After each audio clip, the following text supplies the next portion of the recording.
अब आप देखिएगा यहाँ पर शीट में 0 आ गई एब्सेंट प्रेजेंट, और यहाँ पर देखें 50 प्लस उसकी सैलरी अगेन हो गई, क्योंकि पहले वो 4 छुट्टियाँ कट रही थी। अच्छा, अब आपने टैक्स कैसे लगाना है, इक्वल प्रेस करना है, इफ़ कंडीशन लगानी है, ब्रैकेट ओपन।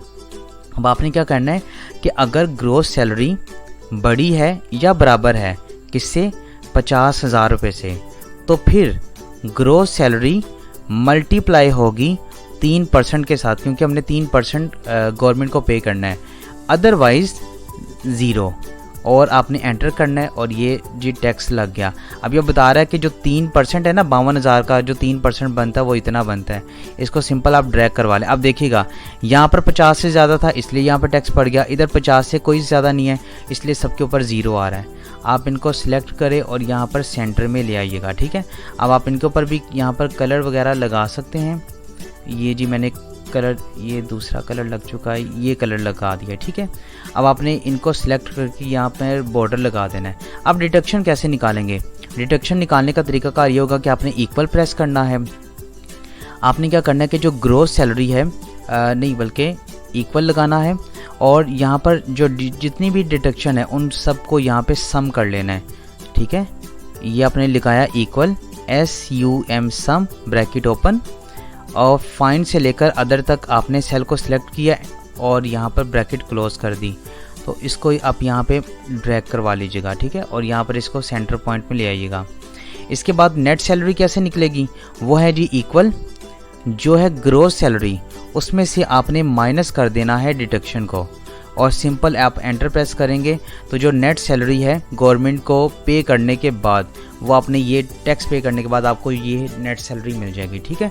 ये कुछ इस तरीके से डिज़ाइन जो है वो तैयार हुआ है, मतलब कि जो सैलरी है वो तैयार हुई है। इसको मैं थोड़ा सा जूम आउट कर देता हूँ तो अब आप देखिएगा कि ये कुछ इस तरीके से तैयार हुई है। वीडियो काफ़ी लंबी हो गई है, लेकिन यह है कि आप इसको अगर आप कर लेंगे तो आपके लिए बहुत इंशाल्लाह अच्छा होगा, और प्रैक्टिस इसकी ज़रूर कीजिएगा, ठीक है। तो इस तरीके से आप जो है एक अच्छी और बेहतर जो है वो सैलरी शीट तैयार कर सकते हैं एक्सेल के ऊपर। तो आज की वीडियो में बस इतना ही था। अगर आपको ये वीडियो अच्छी लगी तो वीडियो को लाइक, चैनल को सब्सक्राइब और अपने दोस्तों के साथ इसे शेयर ज़रूर कीजिएगा। तब तक अपना ख्याल रखिएगा। अल्लाह हाफिज़।